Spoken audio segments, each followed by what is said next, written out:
Let's get straight to the topic. Tirahin na natin to. Sino kaya tong makapangyarihang personalidad na tutulong ngayon para matuloy lang yung kay Soto, Quintin Melora Brown tandem? Nagpasabog na naman ng bomba itong si Homer Sison. Thank you po, boss. Ito na yung hinihintay natin mga Gilas fans. Meron na nga mamamagitan between Quintin Melora Brown, kay Soto at SBP. Na ang tanong, sino kaya?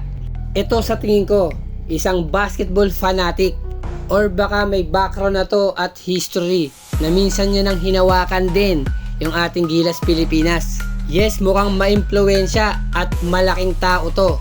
Sa madaling salita, pinakikinggan yung boses nito ng SBP.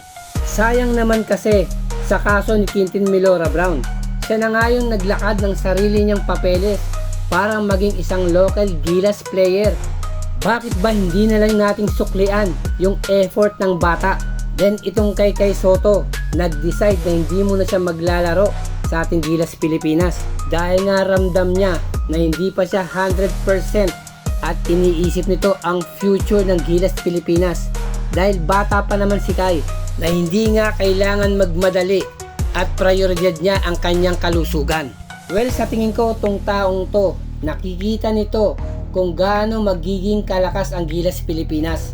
Na malakas na nga sila dahil may kay Soto, Junior Pajardo, AJ Edu, dagdagan mo pa ng Quintin Melora Brown.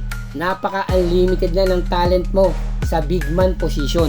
Na hoping po sana tayo na ma-materialize ng SBP at kung sino man yung tao na yon na both party ay magbe-benefit bandang huli.